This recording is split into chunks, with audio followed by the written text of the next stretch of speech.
Halo teman-teman semua. Jadi kali ini saya sebentar, saya kelupaan. Jadi saya di sini akan wawancara. Lupa lagi ya alma maternya. Sudah selesai. Jadi di sini saya akan melakukan kegiatan wawancara terhadap UMKM yang bisa dibilang terdampak oleh COVID begitu ya. Jadi bagaimana untuk kelanjutan ceritanya? Mari kita lihat di wawancara berikut. Jadi sebelum kita wawancara, jadi yang menjadi latar belakang adalah jadi nanti yang akan ditanyakan begitu bahasanya adalah terkait bagaimana keadaan sebelum COVID, lalu kemudian bagaimana UMKM ini bisa berjalan, strategi apa yang akan dilakukan untuk tetap berjalan untuk mendapatkan penghasilan. Bagaimana kisahnya? Mari kita lihat.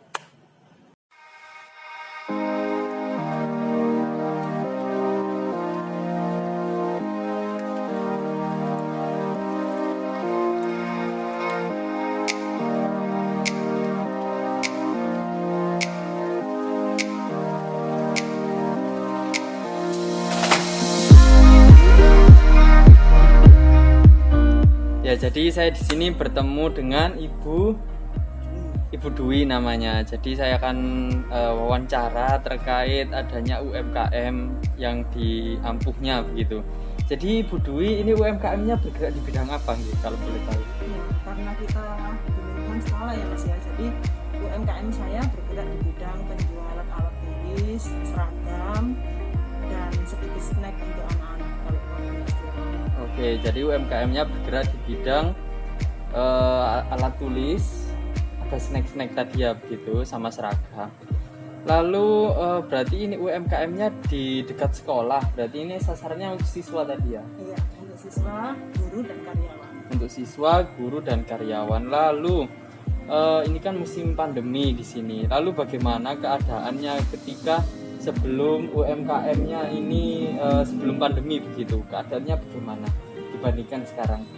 Kalau sebelum pandemi pendapatan kita lebih besar ya Mas ya dari sekarang, karena anak-anak masih masuk sekolah, guru-guru juga masih full ngajarnya. Jadi kita omset sehari bisa sampai omset pendapatan bersihnya saja itu satu hari bisa mencapai 1.500.000. Oh, itu per hari ya? Per hari. 1.500.000. Iya. Dengan adanya pandemi ini nggak sampai separuhnya.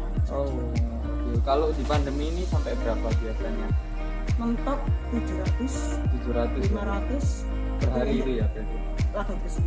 Laba bersih 700 per hari. Oke. Lalu bagaimana untuk menyikapi keadaan di pandemi ini agar bisa tetap berjalan begitu bahasanya?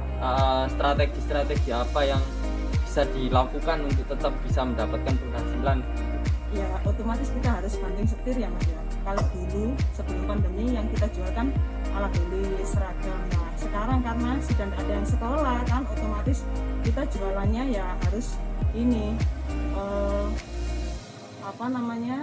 bekerja sama dengan pedagang-pedagang kecil di sekitar sekolah ini agar bisa menitipkan dagangan mereka di sini untuk mencukupi kebutuhan guru-guru dan karyawan yang masuk. Pedagang kecil ini seperti apa seperti contohnya? basah, nasi bungkus seperti itu.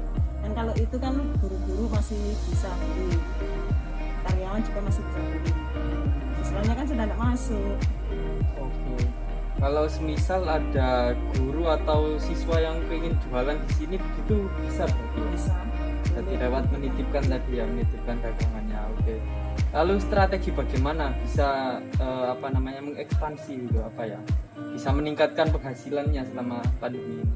Ya kalau dulu kan kita nunggu anak-anak yang datang ke kita, nunggu pembeli yang datang ke kita. Jadi kalau sekarang kita yang harus lebih aktif. Ya contohnya kita harus jualan melalui medsos juga, menawarkan barang dagangan kita melalui medsos. Karena ya nggak mungkin kita nunggu mereka ya datang ke sini karena kondisinya seperti ini kan. Otomatis ya kita harus pintar-pintar menyiasati bagaimana strategi penjualan kita. Oke. Berarti medsos ini apa saja yang digunakan? WA, IG, Oke, berarti dari melalui WhatsApp ada jualan ini begitu, yang mau siapa begitu ya bahasanya gitu ya. Oke, jadi ini tokonya buka mulai jam berapa sampai jam berapa? Kalau dulu sebelum pandemi mulai jam setengah 7 sampai jam 4 sore. Oke. Sedangkan sekarang pandemi ya mulai jam 7 atau 7.30 sampai jam 1 siang sampai jam Terus macam satu siang karena adanya PPKM ini ya, jadi harus cepet-cepet gitu ya, cepet-cepet tutup gitu. Baik, terima kasih Bu Dwi. Jadi kesimpulannya adalah tidak bisa harus berkarya selalu, tidak bisa karena hanya ada PPKM ini tidak bisa menghasilkan begitu, tidak bisa berkarya, tetap bisa memanfaatkan strategi-strategi yang lain. Begitu kesimpulan. harus lebih kreatif. Oke, harus lebih kreatif. Terima kasih Bu Dwi atas kesempatan dan waktunya. Sama-sama. Terima kasih. Selamat pagi.